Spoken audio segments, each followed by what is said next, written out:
donner, du moins que l'homme heureux. Si je soulève mon bâton de berger, pour vous dire de donner, c'est les murmures et les malédictions à mon endroit. On ne vous oblige pas. Librement et sans contrainte et avec joie.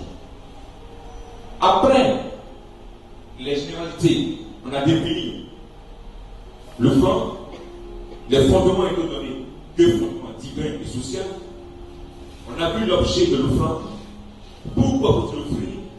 À qui faut-il l'offrir? Comment offrir?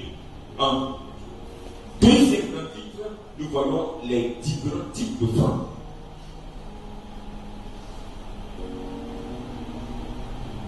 Les différents types d'offrandes.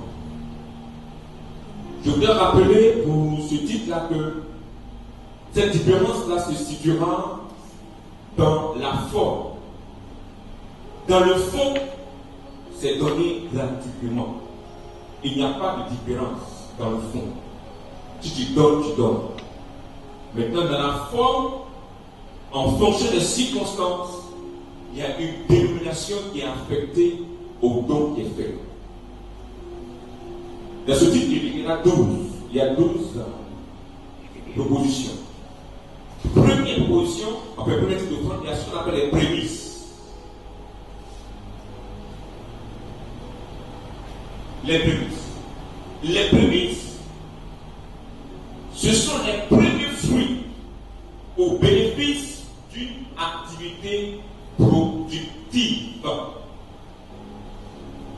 Premier fruit au premier bénéfice d'une activité productive. Tu as fait ton champ de manioc. La première récolte est appelée prémisse. Ton premier champ de manioc, première récolte prémisse. Tu as galéré, tu travailles.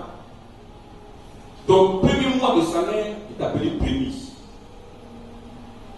Tu vends à Loco Île Rouge, tu viens de commencer. Ton premier bénéfice, je ne dis pas recette, bénéfice, parce que le bénéfice c'est quoi? C'est ta recette moins les charges. Parce que souvent on confond le fonds de roulement avec le bénéfice. Tu as dépensé 2000 pour faire une activité qu'on a le goût. Banane, huile, charbon, tout ça, 2000.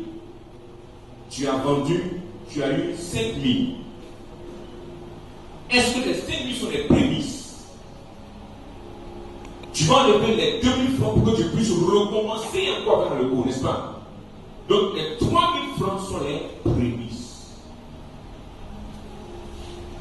C'est dans ça là, tu donnes tout à Dieu. Tu n'enlèves rien du monde. Tu donnes les 3000 à Dieu, tu as encore 2000 francs pour recommencer le commerce. Mais souvent, comme c'est mal perçu, je dépense 2000, j'ai eu 5000. On donne 5000 à Dieu, maintenant on n'a plus rien pour recommencer. Il y a un souci. Je comprends. Voilà. Dans les 3000 là, tu dis je n'en ai rien pour moi-même. Je donne à Dieu. Maintenant, comment tu es libre de choisir? Un prêtre, fais ceci, fais cela, mon frère, libre de choisir. Parce que c'est l'église. Deuxièmement, la dîme. La dîme, c'est le 10e des revenus.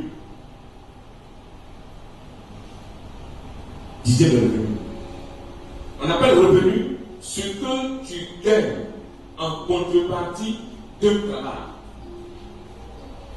Le revenu, là, c'est ce que tu gagnes en contrepartie d'un travail. Si tu veux, c'est la récompense obtenue après un travail fourni. Donc, ce qui calcule à 10%. Donc, les prémices sont un revenu, puisque contrepartie de travail. Tu as récolté, comme j'ai donné l'exemple de chez Emmanuel, tu as récolté, tu as dit bon, j'ai récolté parce que la première récolte, j'ai vendu mon manioc, ça fait 100 000. Dans les 100 000, si tu veux, tu enlèves d'abord toutes les charges pour recommencer à produire encore. Tout ça fait 30 000. Donc il te reste 70 000 francs encore prémices. Il dit bon, je donne tout cela à Dieu. Prémices.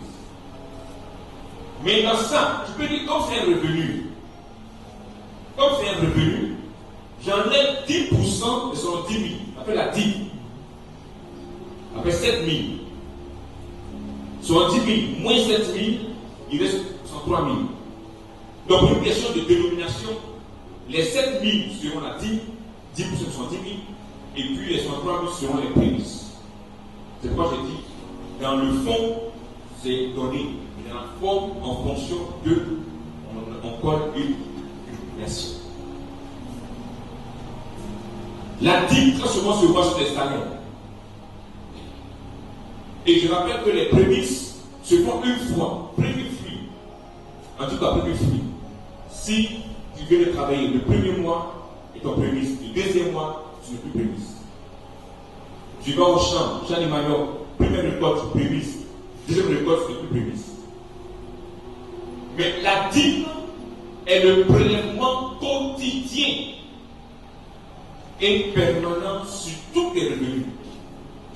En principe, toutes les fois que tu as un revenu, tu dois lever 10% la dîme. Troisièmement, nous avons l'offrande d'adoration ou de vénération qui rentre dans le cadre du rituel d'adoration. C'est l'offrande qui rentre dans le cadre du rituel d'adoration. Adorer Dieu demande un rituel. Et la messe est bien placée pour nous faire comprendre ce qu'on appelle rituel. Toute la liturgie eucharistique constitue un rituel d'adoration à Dieu. Et dans ce rituel-là, il y a l'offrande. Et Christ s'est donné dans ce rituel d'adoration. Pour mieux comprendre, je vais donc projeter. Je ne vous demande pas de faire, mais c'est pour comprendre. Quand on veut adorer un génie, qu'est-ce qu'on fait? On en va quoi? Il exige des cabris, des poulets, des moutons. On fait des dons pour dire qu'on adore le génie. Adorer Dieu, c'est pareil. Tu peux témoigner de ton adoration à Dieu en donnant. Tellement Dieu t'a béni, le péché passe dans la cour, méditant et priant. Péché, j'avais besoin de voir, il me dit quoi?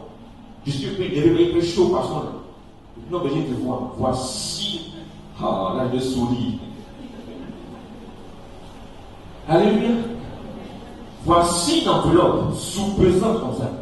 Moi, ça sort, on fait écoute pour ça là. Alléluia. Voilà. Et tu dis le motif. Dieu m'a béni tellement je suis content, je veux faire plaisir à Dieu. Et Dieu a orienté le béni sur tes pas. Amen. Exemple d'adoration.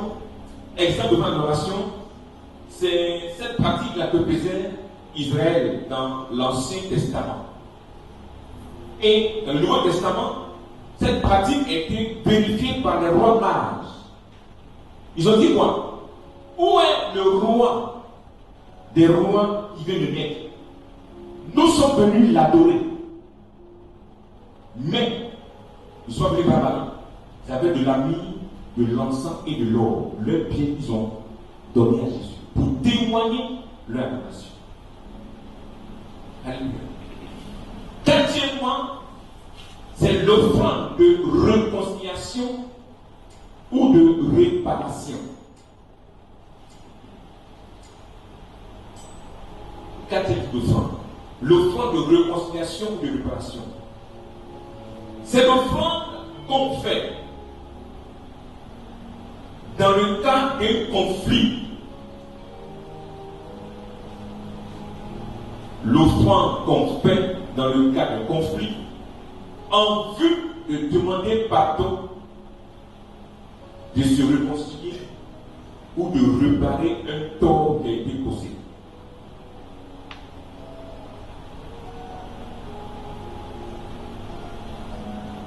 offrande faite dans le cadre de conflit en vue de demander pardon, de se réconcilier ou de réparer un tort causé. Cette offrande-là, l'objectif est de ramener la paix et de rétablir les relations d'amitié qui ont été détruites par un conflit. Objectif, ramener la paix et de rétablir les relations qui ont été détruites par un conflit même entendu. Comme exemple, je prends l'exemple de Jacob et de son frère Ésaü. Genèse 32 et 33. Nous savons comment est-ce que Jacob a volé le droit d'aînesse de son frère Ésaü. Et donc cela a suscité une colère dans le cœur de son frère aîné qui a promis de se venger. Jacob a fui. Et des années après, Jacob, ne pouvant plus vivre de son frère, a décidé de se réconcilier. Mais qu'est-ce qu'il a fait? Jacob a pris une partie de ses biens, de sa richesse. Il a envoyé ses serviteurs. Il dit, va avec mon frère qui habite dans tel endroit. Va lui donner ça. Tu demandes, mais qu'est-ce qui se passe? Tu dis non, que ton petit frère qui t'a offensé, m'envoie te donner ça d'abord pour glacer ton cœur. Lui-même il arrive. Et quand ils ont vu ça, ils disent, mais pourquoi toute cette peine-là pour moi? Dis à mon frère de venir. Autre explication, l'exemple de Zachée. Luc 19, versets 2 à 8. Lorsque Zachée a rencontré le Christ, qu'est-ce qu'il a dit? Il dit, je vais donner aux pauvres. Je vais offrir aux pauvres mes biens. Je vais donner 4 fois plus à ceux à qui j'ai fait du tort. Donc Zachée va réparer le tort qu'il a causé à ces personnes-là en donnant, il dit 4 fois plus. Pourquoi 4? Parenthèse, 4 est le symbole de l'équilibre physique. Il a dit 4 fois plus. Donc vous voyez que ce que font là, c'est pour rétablir, c'est pour réparer, c'est pour réconcilier. Cinquièmement, l'offrande d'expiation des péchés. L'offrande d'expiation des péchés. C'est l'offrande pour demander pardon et la rémission des péchés. C'est l'offrande pour demander pardon et la rémission des péchés. Et dans l'Ancien Testament, Dieu avait bien établi les principes pour expier les péchés à travers un rituel adapté. Mais Dieu lit simplement Siracide, chapitre 3, verset 30 à 31. Siracide dit, comme l'eau éteint le feu, ainsi l'aumône, autrement dit, l'offrande efface les péchés. Siracide 3, verset 30 à 31. Comme l'eau éteint le feu, ainsi l'aumône efface les péchés. Qui répond par des bienfaits prépare à venir. Au lieu de sa chute, il trouvera un souvenir. Mais de grâce, sauf catholique. N'allez pas dire, le berger a dit, pour faire les péchés, il faut offrir. Tu vas aller faire des bêtises et puis faire une enveloppe pour que c'est suffisant. Je n'ai pas dit ça. Nous sommes catholiques. Ici, chez les catholiques, la manière de pardonner nos péchés, c'est le sacrement de réconciliation et de confession. Il faut passer là-bas d'abord.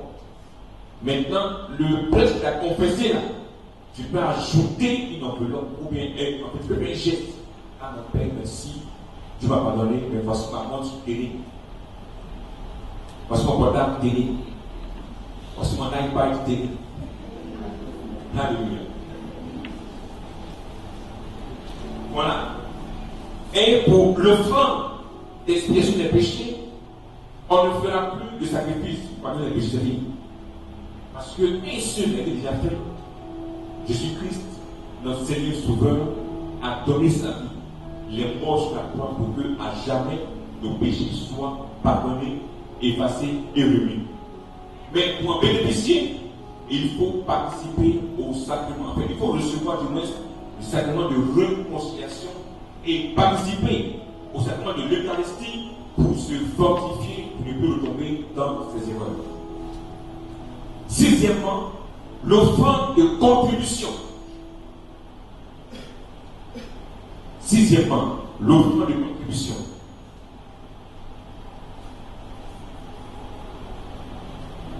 C'est l'apport volontaire de ses biens et services. L'apport volontaire de ses biens et services pour contribuer à la réalisation d'une œuvre.